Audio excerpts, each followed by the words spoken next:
morning. I'm going to ask if somebody in the congregation can get their phone out and set it to the calculator, because I'm going to have a number we need to come up with. There we go. Lori said she'd do it. A few weeks back, I told you a story about a little boy that needed some milk, or asked for a glass of water, and the lady gave him a glass of milk because he was so hungry.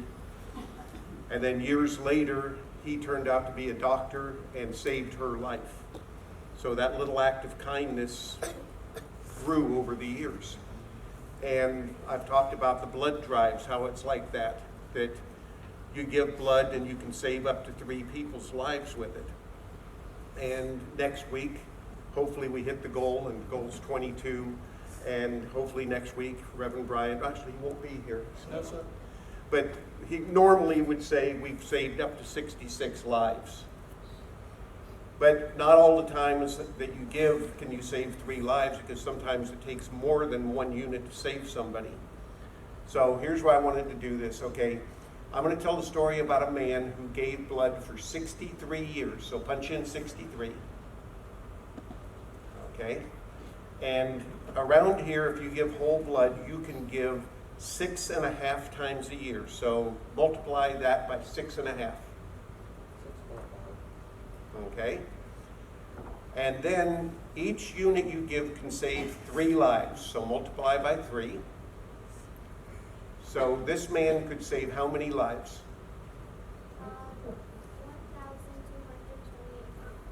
1,228. Okay, 1,228. So about 1,200 lives. Okay.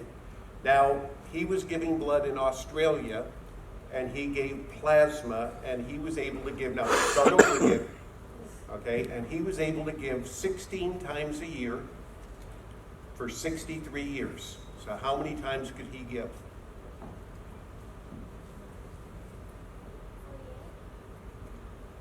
16 times 63. Oh, sorry.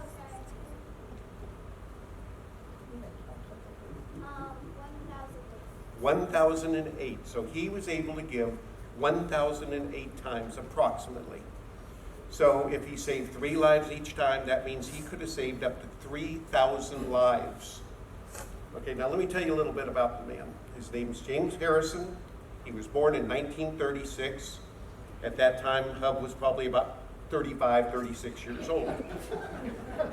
And in 1950, when he was 14, he had a bad accident. They don't tell you what the accident was, but it must have been really bad. He had to have chest surgery. They had to remove one of his lungs, and it took 15 units of blood to save him. But he came through the surgery, and he thought, when I'm 18, I'm going to give blood to help other people. So he started giving.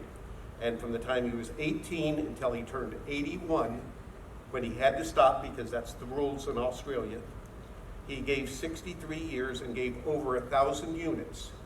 And he is known as the man with the golden arm because he holds the Guinness Book of Records record for saving lives with blood donations. Now, we just did the math, so how many lives do you think that man saved to be the world record? Somewhere around 3,000? He saved 2,400,000 lives.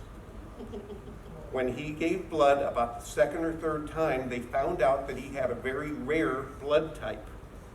Usually you have Rh positive or Rh negative. And he has RhD. And when a lady is expecting a baby, if she's positive and the baby is if she's negative and the baby's positive, both of their lives are in danger.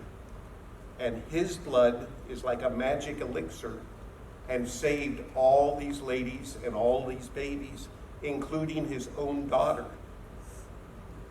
And so he ended up saving 2.4 million lives because he gave blood. Now, he was doing it a lot because once he knew what he was doing, he knew he was saving those lives. But when the people gave him blood and saved his life, they had no idea what they were doing. Now, none of us are probably going to save that many lives, but the blood that we give today, if it saves one person's life, it's definitely worth the time. And we could save up to 50 or 60 people if somebody just needs partial parts of the blood. So as Reverend Brian said, if you can give, please try to give.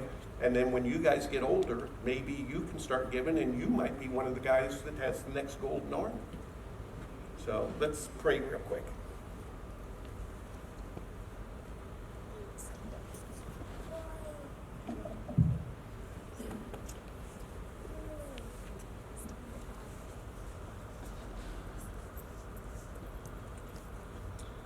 Father, thank you for the chance to help others, and thank you for having others around that will help us when we need it.